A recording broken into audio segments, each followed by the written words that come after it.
other than just starting over from scratch again.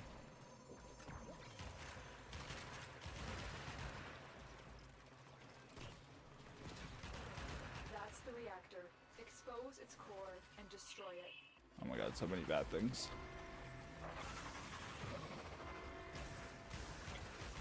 That's it. Now get out of here.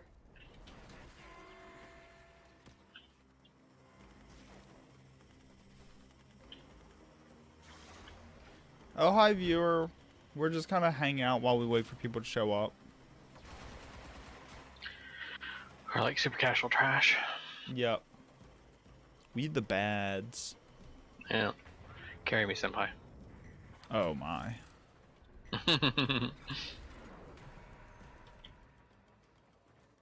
It's a Dajara. Uh-oh. I know, run.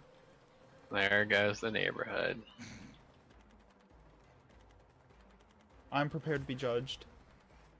Juried and executed. I hope you're prepared to be judged, because I'm not gonna stop judging you.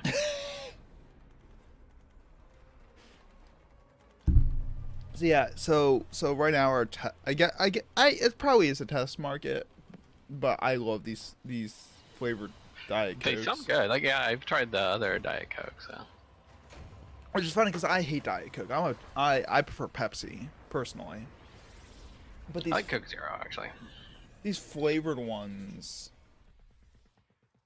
they don't taste like Coke. Mm. They're just flavored soda, but they almost taste like flavored waters, like Propel. Right. But they have more flavor to them. Right. Like I have the strawberry guava at the moment, which is funny because I'm allergic to strawberries. Oh, yeah. Very artificial flavoring. Oh no, it uses. Oh wait, where's the percentage? It was less than 0.5% of natural flavors. Mm. So it is all 100% natural. Under 0.5%. 0.5% is 100% natural flavor. Oh, don't you know that's how those companies do that when they're like 100%, and then in fine text it's 100% of a percent. Right. Well, yeah. Well, it's like something that's 95% fat free. I mean, it's like 5% pure fat. Right. It's just like once you stop and actually think about what they're saying in their marketing schemes, it's just like, oh wait a second. I was actually reading an article talking about like the low fat movement and how it is so bad for your body. Well, I mean, we kind of discussed this before in general, this kind of ties into a lot of other things. People want simple answers. They want a simple thing. And they believe that simpler is better when, when things are kind of messy and complicated, then. And to make something look even more appealing, add more sugar to it. Because that's all low fat is. Well, I mean, yeah, that's, like fat is flavoring. Right. So, if you don't have any flavor, if you don't have any flavoring and things kind of turn out bland, well, yeah, add sugar to it. Yeah, and I mean, honestly, fat actually isn't that bad for you. Not well, I mean, compared to sugar. Well, the philosophy of it was back in the day is that, the amount of calories in 1 gram of fat is higher than the amount of calories in 1 gram of protein and 1 gram of carbohydrates. Right. So the idea was obviously you'll be more satisfied if you, avoid fat in that way. If you're eating, X grams of food a day, well, if you cut out the fat and replace it with something else, you're going to eat less calories. So basically, it was kind of like it was basically hyper focusing on calorie count. Unless what you're adding back in is actually more calories. Well, no, I mean, no, like literally, a gram of fat has more calories than a gram of carbohydrates or a gram of protein. Right. So if you're eating a constant amount, constant mass of food measured in grams, if you take out fat and you add in carbohydrates, you're going to be consuming less calories. Right. Pure up, straight and simple. But yeah, like basically we're starting to learn that food is a lot more than just the calorie count. Essentially. Right. Sugars have other effects on the body besides just giving pure calorie. Welcome to the land of false equivalencies, brought to you by the Sugar Council. Right. Exactly. Cue something up. I don't care. We were gonna do Argons, right? Yeah. Okay. The best place. You cue that up because you know the best place to. Okay. Well, I don't. I just randomly pick one. Secret is out. You're incompetent. Okay, I got it. I'll go Necro so we can do a survival. It's fine. Friends only. I think I choose the 20 to 25 survival.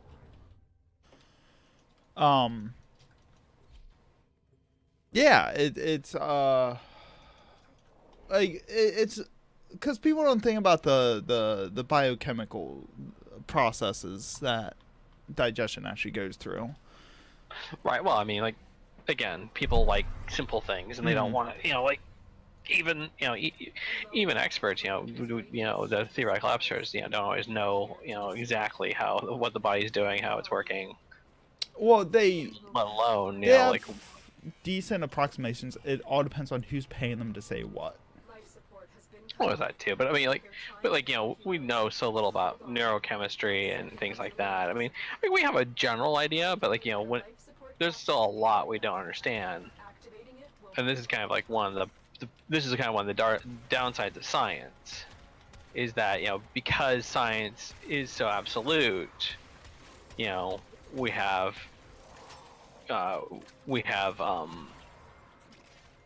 what do you call it? Experiments and verifiability and all that stuff. Because we have that, and because things are tested and proven and whatnot, we start to believe that because of that, we know everything there is to know. When it's like, well, your experiment only covers and only tests what you set it to cover and test. Right. Well, I agree with you, but I would just correct wording that the issue isn't science, it's the people who expect the science to give. It's the expectation of science, not the science itself, because science is the method. Well, that's all I'm saying. I mean, it's somewhat, but like it basically gives a false sense of security that we know what's going on, and that because there's this experiment, for example, there's this experiment, using kind of the fat and carbohydrates thing again. We can measure the amount of calories in a gram of fat. We can measure the amount of calories in. There's more. It's more around this waypoint.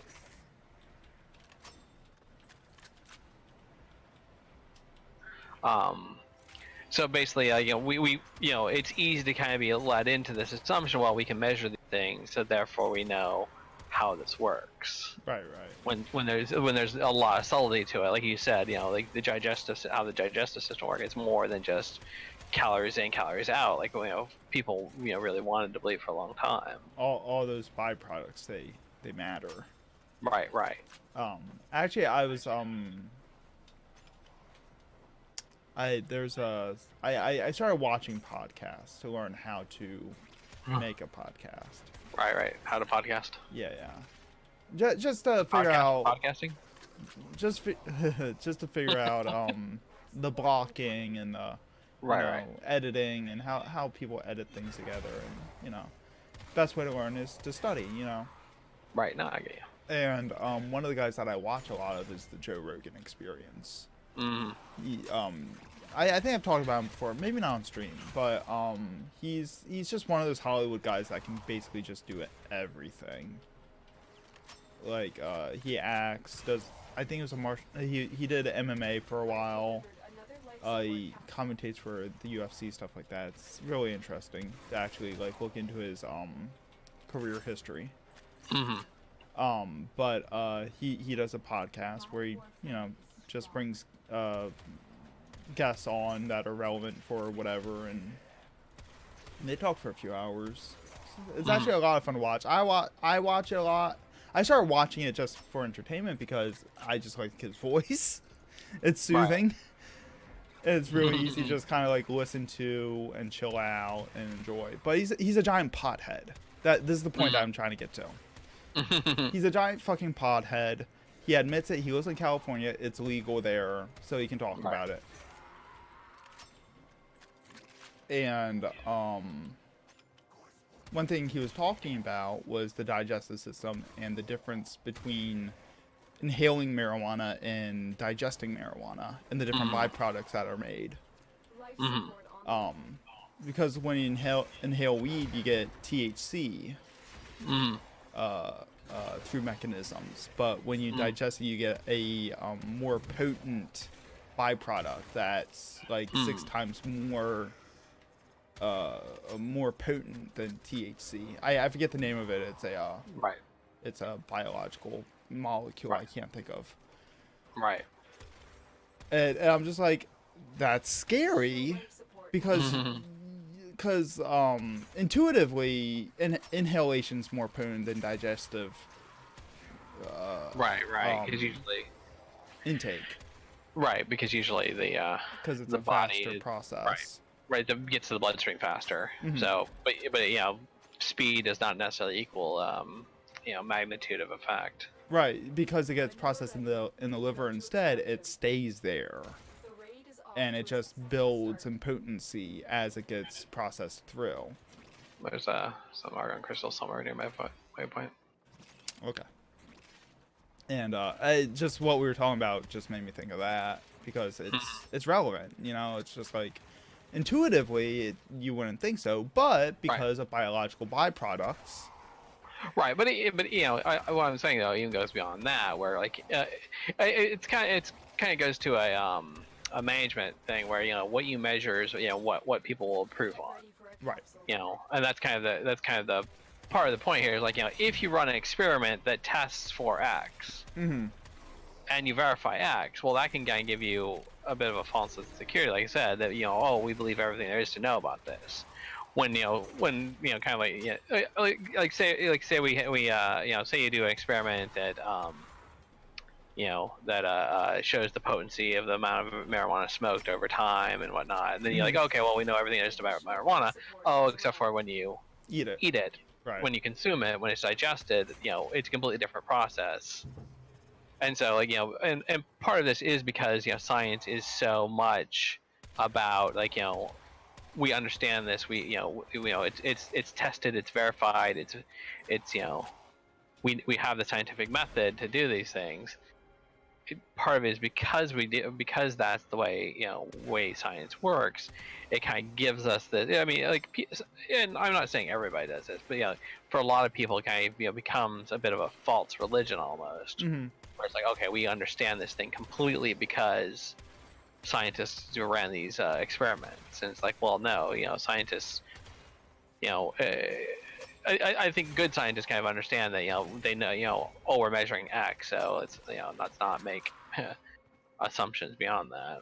Right. Well, ideally, in an ideal environment, the scientists actually performing the experiment and running the hypothesis and collecting the data is not doing it for any reason other than for the collection of data. Right. For the knowledge, to understand this thing. Right. But the caveat to that is that two people can read that data and interpret different assumptions from it.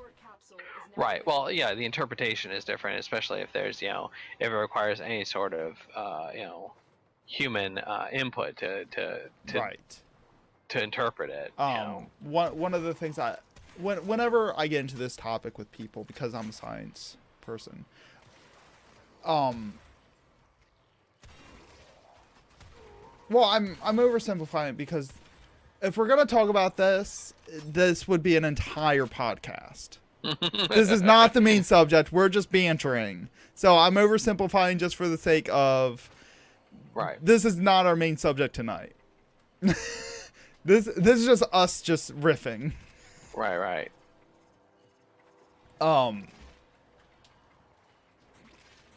Right, exactly. This is a simple conversation we're having. This subject would take me like 5 weeks of just getting resource material ready. Right. But whenever I get into this subject, I talk about I'll pull up creationism versus evolution, which is a whole other subject, a whole other podcast.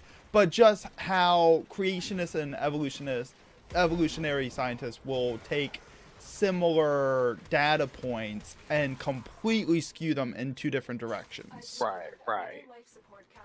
There's a room near my waypoint. And that's all because of biases and agendas. Right. Like you said, interpretation, and and part of that interpretation, again, basically people thinking that okay, we can draw these assumptions because this has been studied. And it's like, well, no, we've studied A, but we really don't know much about B, even though A and B appear to be related.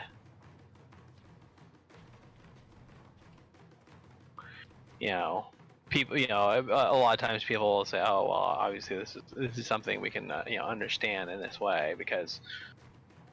And philosophers kind of have talk about this a lot, where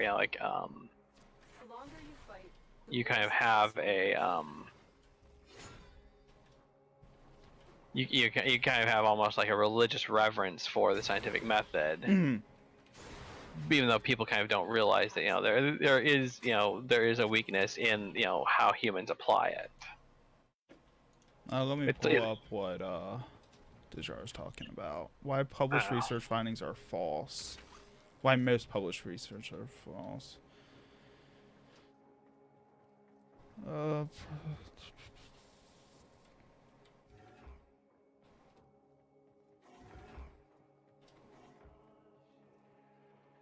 Additional life support has arrived.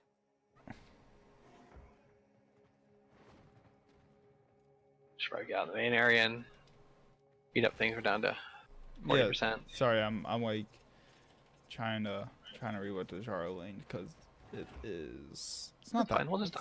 It's a pretty. What? We'll just die. That's okay. I don't even know how to get out of here at the moment because I am. Okay, here. You're special. I got you. Here. Okay. I'll pop a couple of.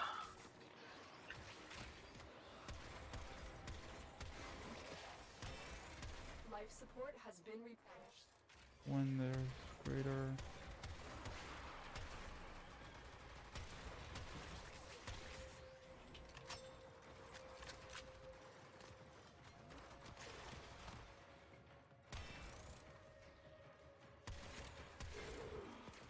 Life support activated.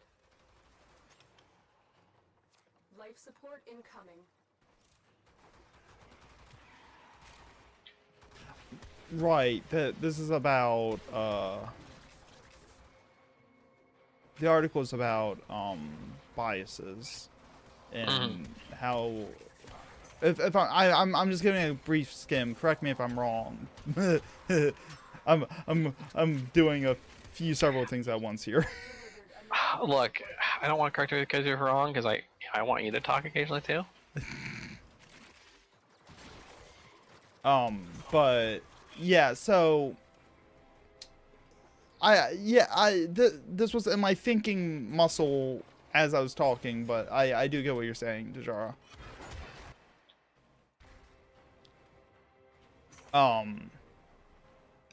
When there's scientific studies going on, one of the issues, one of the factors that gets in the way is who's paying for it. Right. We talked about this. Yeah, the person paying for it generally wants a very specific answer, and they're not gonna, especially if they're a business, they're not gonna be just throwing out money, hoping, that they're gonna get the right answer. They're gonna basically kind of like tilt things in their favor to make sure they get the right answer. Oh That yeah. their money is paying for. That actually reminds me of like academic papers, because it kind of has the same issue.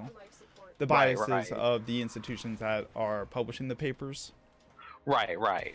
There's a couple of guys wrote 18 academic papers within like one summer, which these are things that are usually like lifelong pursuits. Right. And these guys just crank these things out like once every few weeks.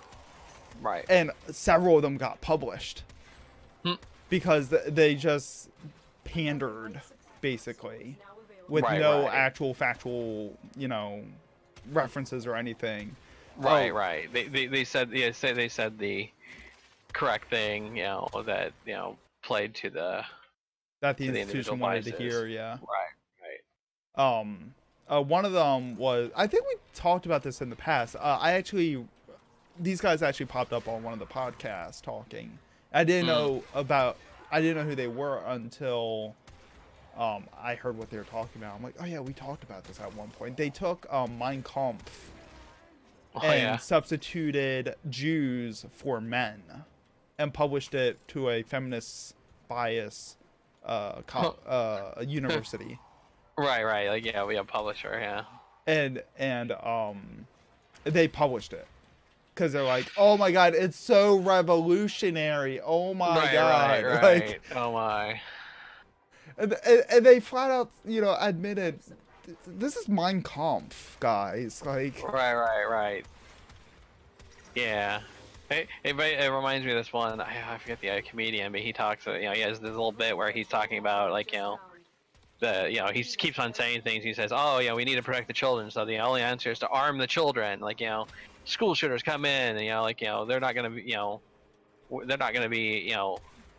if we arm the children, they won't be able to get very far and all this stuff. And he just keeps on having people repeat that phrase, arm the children, and he keeps on doing things.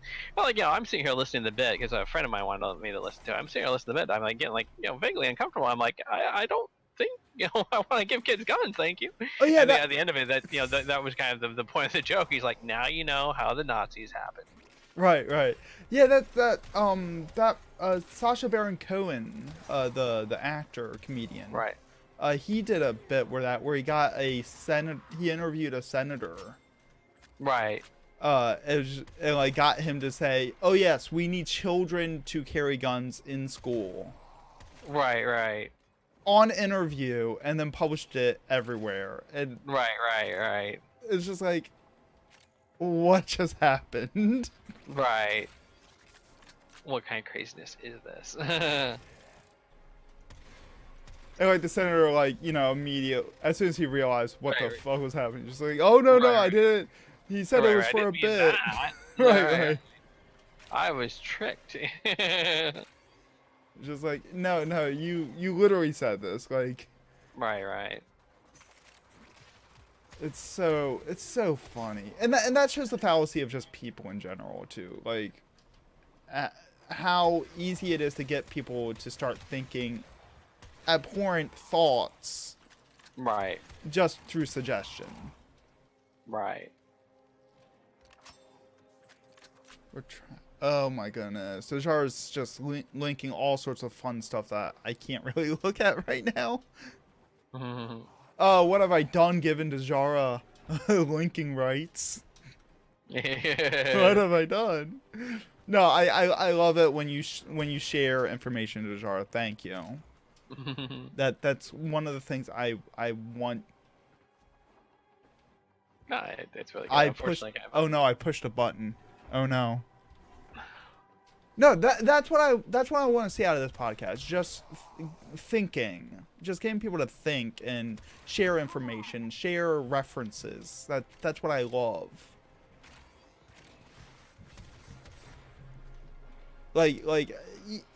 Even I will talk out of my ass sometimes, and I appreciate it when people call me out on it. So thank you.